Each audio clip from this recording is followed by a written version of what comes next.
ইয়াতি আলান নাসি জামান, মানুষের মাঝে এমন একটা সময় আসবে, আস-সাবিরু ফীহিম আলা দীনিহি, দিনের উপর টিকে থাকা তেমন কঠিন হবে, কাল কাবিদি আলাল জামরি, হাতের মুঠোয় আঙ্গার ধরে রাখা যেমন কঠিন, ইমানের ওপর অটল থাকা তেমন কঠিন হবে।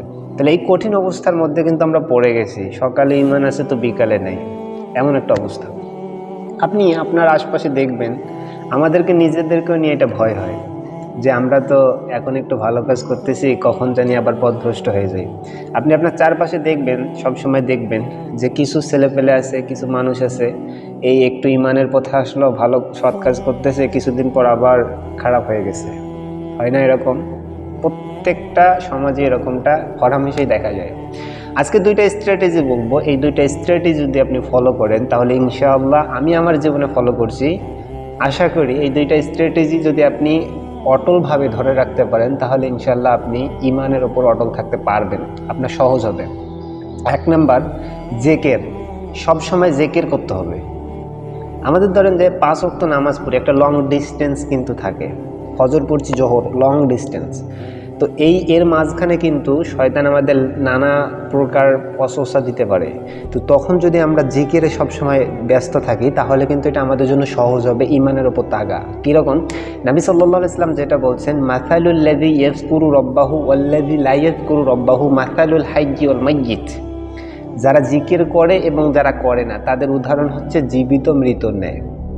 জিকির করলে জীবিত, না করলে মৃত। তাহলে আমরা জীবিত থাকব, সতেজ থাকব, ইমানটা সতেজ থাকবে কখন? যখন সবসময় জিকির করব। জিকির, এই জন্য এক সাহাবীকে রাসূলুল্লাহ সাল্লাল্লাহু আলাইহি ওয়াসাল্লাম বলছিলেন যে, শোনো, ওয়াযকুরুল্লাহা ইনদা কুল্লি হাজারিন ওয়া শাজার, প্রত্যেকটা পাথর, প্রত্যেকটা গাছে তুমি আল্লাহকে স্মরণ করবা। রাস্তা দিয়ে চলতেছো, প্রত্যেকটা গাছের কাছে যাবা, পাথর পার হবা, তুমি আল্লাহকে স্মরণ করবা, সবসময় আল্লাহকে স্মরণ। আল্লাহকে স্মরণ করলে ইমানটা একটু সতেজ থাকে। এটা হলো একটা, I think it is the biggest একটা থিঙ্ক ইমানকে সতেজ রাখার। আর একটা হলো, সব পড়াশোনায় ব্যস্ত থাকতে হবে, পড়াশোনা করতে হবে ভাই।